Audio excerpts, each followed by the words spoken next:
Bugungi kunda O'zbekiston Kasaba uyushmalari federatsiyasi tizimida 30 dan ortiq sanatoriy faoliyat ko'rsatyapti. Mehnatkashlarning oila a'zolarini sog'lomlashtirish va salomatligini mustahkamlash sifatini yanada oshirish ko'lami kengaymoqda.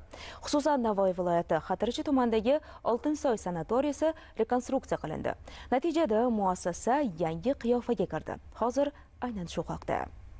Navoiy viloyatining Oqtog' tog'lari bag'rida joylashgan Oltinsoy sanatoriyasi fuqarolar uchun ham ishonchli sog'lomlashtirish maskaniga aylangan. Ushbu majmua qisqa muddatda to'liq rekonstruksiya qilinib, zamonaviy arxitektura va muhandislik yechimlari asosida qayta barpo etildi. Majmuaning ochilish marosimida ishtirok etgan keng jamoatchilik vakillari ta'kidlaganidek, qulay infratuzilma va eng muhimi davolash bo'limlari bemorlarga sifatli tibbiy xizmat ko'rsatish imkoniyatini yaratmoqda. Bizda avval isitish tizimi mavjud bo'lmagan sabab mavsumiy ishlab kelganmiz. Hozirgi kunda sanatoriyamiz ta'mirdan chiqib doimiy yil davomida ishlashga ixtisoslashtirildi. Yangi davolash uskunalari olib kelindi. Bizning sanatoriya asosan tayanch harakat tizimi kasalliklarini davolashga mo'ljallashtirilganligi uchun hozir yangi davolash usullari qo'shildi bizga. Shundan azonoterapiya, kompyuterni bel umurtqalarini tortadigan karavotlar, tuzli g'or muolajalari, nafas yo'llari kasalliklari uchun ham qo'shimcha tariqasida bizga yangitdan qurib berildi.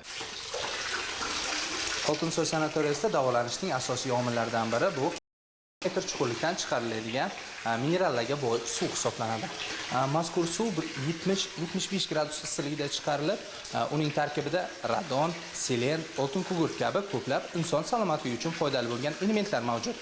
Bu esa tayanch harakat tizimi, asab tizimi, shuningdek qon aylanishi va bo'g'in kasalliklarini davolaydi.